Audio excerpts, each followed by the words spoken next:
What's that in the sky? It's a bird. It's a plane. It's Talk Geekly! Holy hell is not frozen over, geeks and geekettes. The resident Kryptonian Tom here, and of course, I am joined by my friend, and he's always your friend, the Gotham Knight, Cody. We are Talk Geekly, and we are back to bring you the greatest and the latest from comic books to video games and so much more from the geek culture. And we are starting off the brand new 2021 strong and reunited. That's right. We definitely don't want to ignore the big ass elephant in the room. We took a long hiatus, and we managed to work things out, and we think we're going to be able to bring some hotter content. I think we're gonna really step it up. Wouldn't you agree?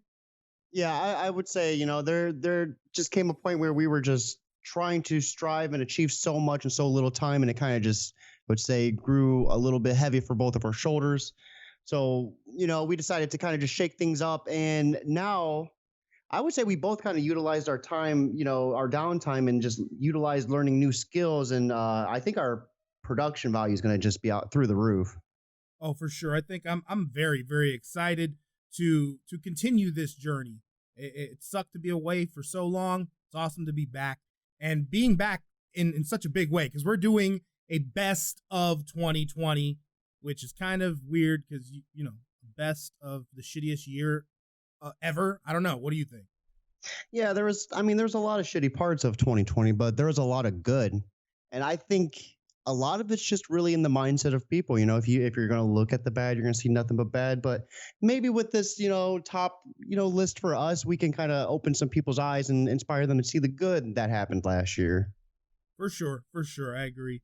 So let's go ahead and get started. We broke this down into kind of subcategories. And of those categories, we are leading the way with comics. We're going to be topping it off with some video games, and then the cherry on the top with some film-related categories. So without further hesitation, Tom, why don't you lead the way? So we're starting off with the best character of 2020. So, Cody, what do you got? For me, and I know it's going to be pretty cliche since I'm the Batman guy, but I'm going to have to say Batman just because the sheer amount of DC comics that came out in 2020 that were really just pivotal around him as just pretty much like the leader of the team, or something that's where he's gone evil or he's the last person on Earth. Even if the issues weren't in continuity, just the sheer impact he had within the DC realm. For me, it's without a question Batman. But Tom, what about you? For 2020, which character kind of sparked your interest? So it's kind of weird because I wouldn't expect it to have been this character, but it is Eddie Brock. For 2020, just everything he was involved in was awesome. The character was really fleshed out. I'm not saying I liked Venom. I liked Eddie Brock. Him being introduced to fatherhood, all the fights with Carnage, and now leading into the King in Black. It's just nuts, and I cannot wait to see where we go from here. And where we go from here is right on to the best ongoing series of 2020. So, Tom, what about you? What series really kind of just broke the ice for you? I'm going to have to go back to everything with Eddie Brock, Venom. Donny Cates is an amazing writer, and the events of the Absolute Carnage arc just led into some things for 2020 that really started helping you be prepared for Null. And all the changes with that is just amazing. I really love it. I mean, what was your best ongoing for 2020? I'm going to have to say The Metal, just because the way it just reintroduced the Batman Who Laughs, and the series of events that followed after the big, huge battle between Batman and the Batman Who Laughs after the Source Wall shatters. It's insane. It's mind melting and jet fueled action packed, and I just love every bit of it. Awesome. Well, I love how you said shatters, because now we're moving into the best universe shattering arc for 2020. So I'm going to have to actually side pivot to the Doomsday Clock event, just because of the way it established everything within the DC Rebirth, concluded the storylines that began in the New 52 continuity, and just everything in between. It just blew my mind. Penn, what about you, though? So I kind of didn't really choose an arc. It sucks because it's just multiple arcs, all of these different arcs that comprised the X universe, the mutant universe in Marvel. In 2020, everything from Jonathan Hickman, Teenie Howard, Jerry Dugan. I mean, it was just amazing. You had X-Force, X-Factor, just like 12 books you had to read to really enjoy this just amazing story, just badass story. Yeah, I mean, and I just remember hearing you talk about it so much, and just it really, it got me wanting to read more into it. So my biggest thing is, after all of this, we got our favorite character ongoing series, shattering arc. Now we're on to the best artist and writer. So Tom, what's the hot ticket for you? So for me, it's kind of weird that I chose this guy because I'm a Marvel dude and he hasn't really done much Marvel lately. But Greg Capullo, he gets my nod because everything he did throughout 2020 was just gorgeous. And it's all Batman related, which is kind of hard for me to actually like say out loud, but just his artwork is amazing. Love the guy. So for writer, I'm actually going to have to go with Jonathan Hickman. Got to say his name again. Everything he did with the X-Men and him working with the different writers involved in the other series, it was just amazing work. But he was really like the glue, the foundation of all the mutant stories for 2020. So I'm going to have to agree with you on the artist. Greg Capullo is one of my favorites as well for everything you listed. And not surprisingly, Scott Snyder is going to be my top writer of 2020 just because him and Greg Capullo together were just unstoppable. It's just such an unstoppable force within the DC realm. I loved every bit of it. No, man, it was they work well together. You're definitely right on that one. So we're moving on now to best villain of 2020, and this is a good one. What do you got for us? I'm gonna have to say the Batman Who Laughs. I mean, hands down, just everything about him. So I'm not gonna cut you off real quick, but I just have the one who laughs written. Like, I mean, if when it's villain, you're right, man. Go ahead, like just everything about him, just what he's capable of doing. I have not really seen a whole lot of DC villains reach that magnitude of just being that type of villain, just murdering and just transforming and disfigurating things. And just like he made like Robin these little gremlin like demon dudes, for Christ's sakes. You know what I mean? Like he's just the epitome of evil. Oh, for sure. That's why I chose him as well. And I think a lot of what makes him such an amazing villain is really just the calculations. He's always 500 steps ahead of everybody else. You know, when he ended up with that body, it was just like, what's going on? Great year for the Batman Who Laughs, for sure. So with that, we're going to be flipping the pages from comics and turning on our video game consoles and platforms while we head into the best video games and video game related topics of 2020. So starting right off the rip, we're going to be going into the best multiplayer game of 2020. So I gotta be very, very honest. I'm not a huge multiplayer game kind of person, so I really, had to think hard about this. And it wasn't a game that I necessarily played, but I watched my son play, and I had to pick this because I knew how hot it was. It was Among Us. Did not come out in 2020. No, it came out in 2018, but it just took fire during the pandemic, and I have to give it, best multiplayer game. So for me, I'm going to have to say Star Wars Squadron, just because the story not so hot for me, very lackluster. I mean, some parts of it was really cool. It was set between the Return of the Jedi and then the New Republic's Vanguard Squadron. I don't know, that part was kind of murky for me. But the biggest thing was just the dogfights within the actual ships. And if you had VR capability, it was out of this world because you were able to see everything as if you were the actual, the person behind the wheel. So I love that game without a doubt. Good. That sounds good. I got to check that out. First impression up on YouTube. So now we're moving on to the best indie of 2020. So what do you got for the best indie? So for me, and this is like yourself, a little bit weirder, I haven't had a chance to play a lot of indie games because with what I do, I focus primarily on the newest titles, like the brand new AAA titles. But the one that's in my pocket right now is Hades. Just everything about Hades looks just amazing, beautiful. The gameplay just looks phenomenal, and just I love everything I've seen about it. And on top of that, like the VGAs were just pouring just crazy amounts of love for it. But what about you, Tom? Dude, What I got indie the game? same one, bud.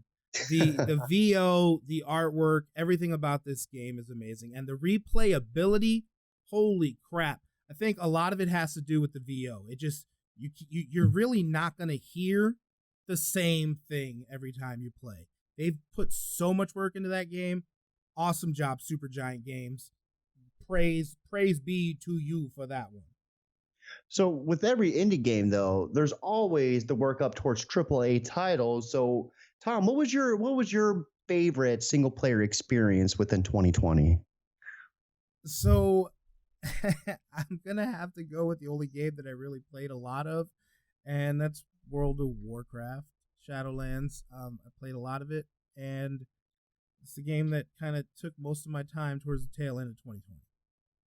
So for me, I'm going to have to say Ghost of Tsushima. I played a lot of titles that came out pretty much from start to finish. A lot of them had very, very emotionally like invoking like just crazy, crazy plots and just action. Like, The Last of Us 2, parts of that just were crazily, emotionally gripping. But the Ghost of Tsushima, just how Jin and his uncle and just how everything involved, and you just see this dude become a ghost. It was beautiful. All right, so now we're going to the most controversial for 2020, and I think we're probably going to have the same thing. What you got? Yeah, I'm saying Cyberpunk for there's no two question different about it. reasons. Mostly because of just how they pretty much fucked everybody by Yeah. giving developers like the biggest fuck you, giving them the PC keys and not giving them actual console platform keys, and not letting anyone know what it's going to be like until day of launch. I played on a PS5. My game was breaking 3 to 4 times every single game. My game even broke in the end credits. Yeah, I saw that. Yeah, I think that goes without question that it was just a failure, not just as a game, but as what a company should not do. CD Projekt Red really has to fix this and fix this fast. I mean, I think they have a chance to come back. There's been games that released funky and they screwed people over, but they made it back fine. So, with that being said, let's end it with the biggest binge of 2020. Tom, what was the game that you invested the most time with the last year?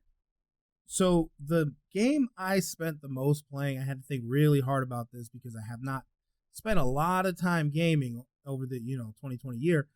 It was Forager.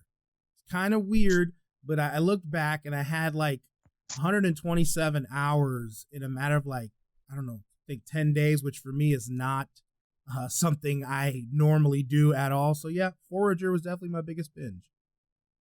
For me, I'm going to have to say Bloodborne.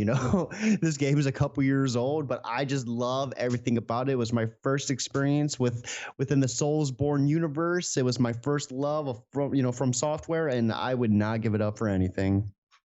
Awesome. All right. So I think this is a good point here, just to take a break for some refreshments.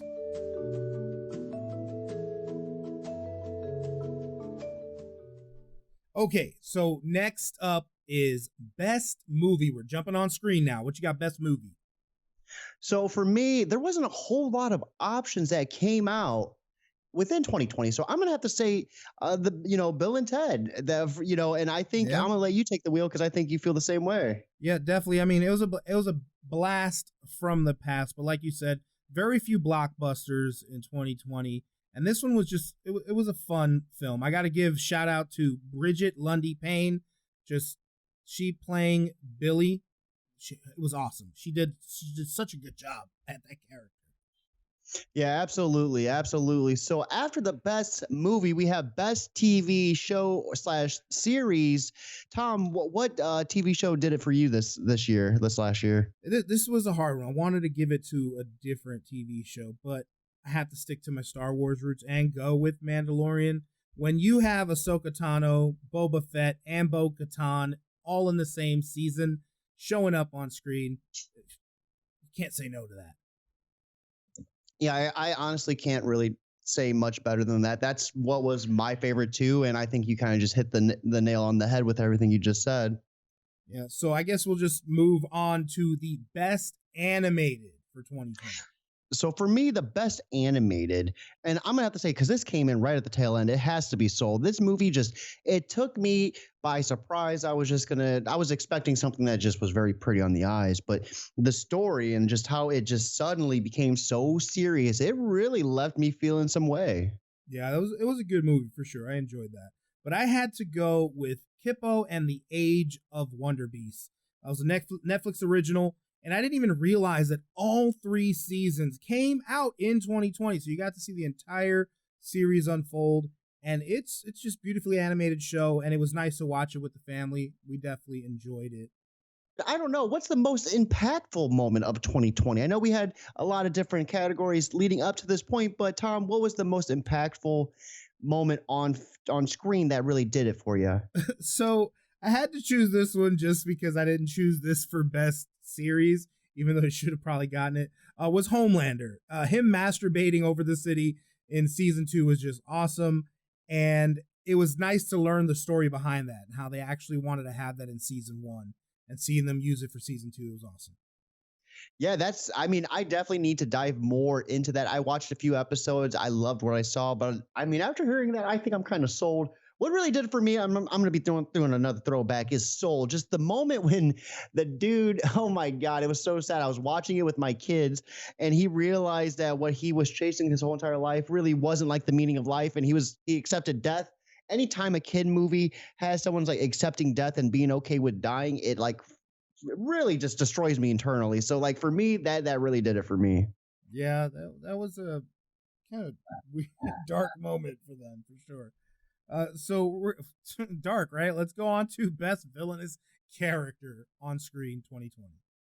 So I was really disappointed, but the tax collector, I really was so excited about it. I thought it was just going to be insane, and it was. And the plot twist was just phenomenal. But the antagonist within that movie, I forgot his name already, but just the thing he did and what he was capable of when he like killed the wife, he was getting ready to dunk the kids in acid, beheaded the uncle. The uncle was some big head honcho in a gang. So you were left with this impression that this dude was going to be getting taken care of. And then here comes the head, and then his whole squad gets taken down, dude. It was just ruthless, and I loved it. And it's just, I don't know. For me, that, when you get a villain who's just demolishing and like beheading your family, it really seals the deal.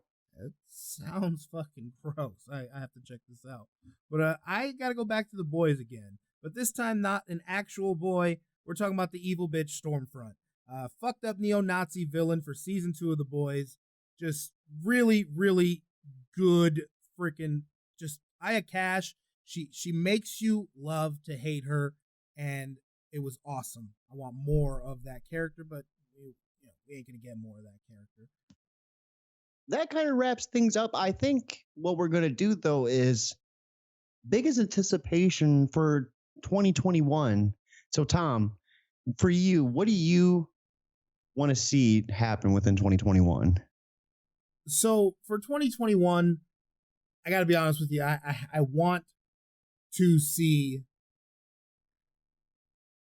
this some more.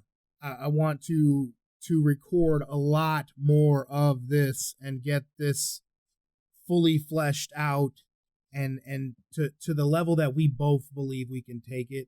I mean, honestly, that's what I would love to see. But I also, I was just getting ready outside. to fucking say that too. Like, God damn it! Like, I'm like sitting here, like, I'm gonna let him say something. I'm gonna finish this podcast, which is a heavy hitter, and I'm gonna say like, just doing this talk geekly with my bro. We're back in the seats again, behind the mics, and it feels good.